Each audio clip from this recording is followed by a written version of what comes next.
Hello viewers, welcome to my channel Study King Shine। আজকে আমি class 4 এর সমাজ নিয়ে আলোচনা করব। ফার্স্ট টাইম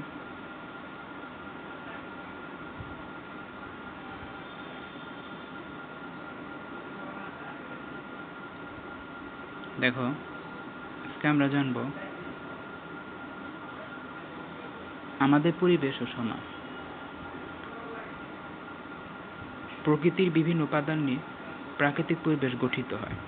প্রকৃতির উপাদানগুলো মাটি, পানি, বাতাস, তাপ, আলো, গাছপালা, সাগর, মহাসাগর, নদী, পশু পাখি ইত্যাদি।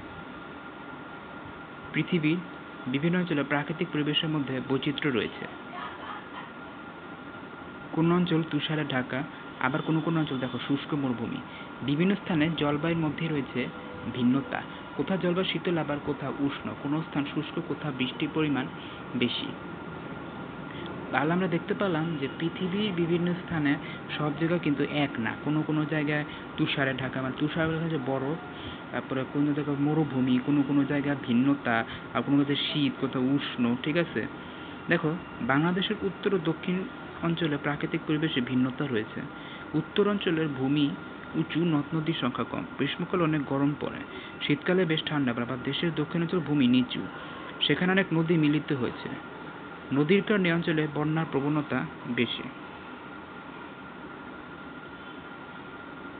সামাজিক পরিবেশের উপর প্রকৃতির প্রভাব দেখো, মানুষের সৃষ্ট উপাদান নিয়ে সামাজিক পরিবেশ গঠিত হয়।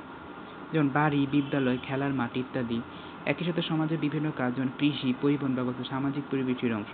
মানে মানুষের সৃষ্ট উপাদান হচ্ছে সমাজের, যেমন এই দেখো বাড়ি, বিদ্যালয়, খেলার মাঠ, তো বিভিন্ন কাজ, যেমন কৃষি, পরিবহন ব্যবস্থা, এগুলো মিলেও একটা সামাজিক পরিবেশ। খালি যে আমাদের চারপাশে ওই গাছপালাতে তা নিয়ে যে খালি পরিবেশ তা কিন্তু না।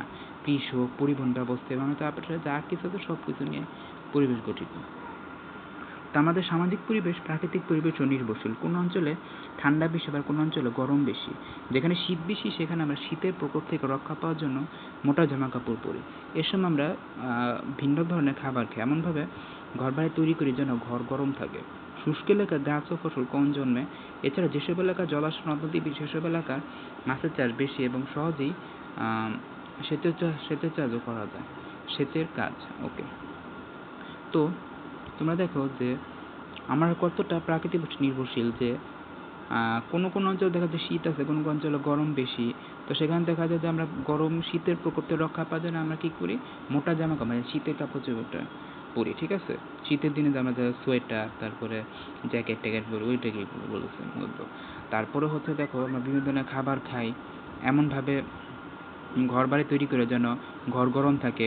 শুষ্ক এলাকায় গাছ ফসল কম জন্মে। এছাড়া সব এলাকার জলাশয়, নদ নদী বেশি, সেসব এলাকায় মাছের চাষ বেশি হয়।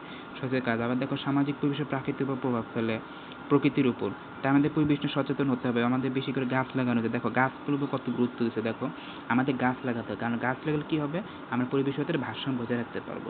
তারপর দেখো প্রচুর গাছপালা থাকলে আবহাওয়া ঠান্ডা থাকে, বৃষ্টিপাত হয়, বৃষ্টি মাটির জন্য উপকারী। গাছ থেকে আমরা বাড়ি আর তৈরি কাঠ পাই। দেখো গাছ যে শুধু যে আমাদের পরিবেশ ভাষা তা না, গাছ থেকে আমরা দেখো কাঠ পাই, সেই কাঠ থেকে বাড়ি বানাতে পারি, তার আসবাবপত্র তৈরি হয়। ঠিক আছে, তো আজকে এ পর্যন্তই। আগামীকাল অধ্যায় 2 নিয়ে আলোচনা হবে। সবাইকে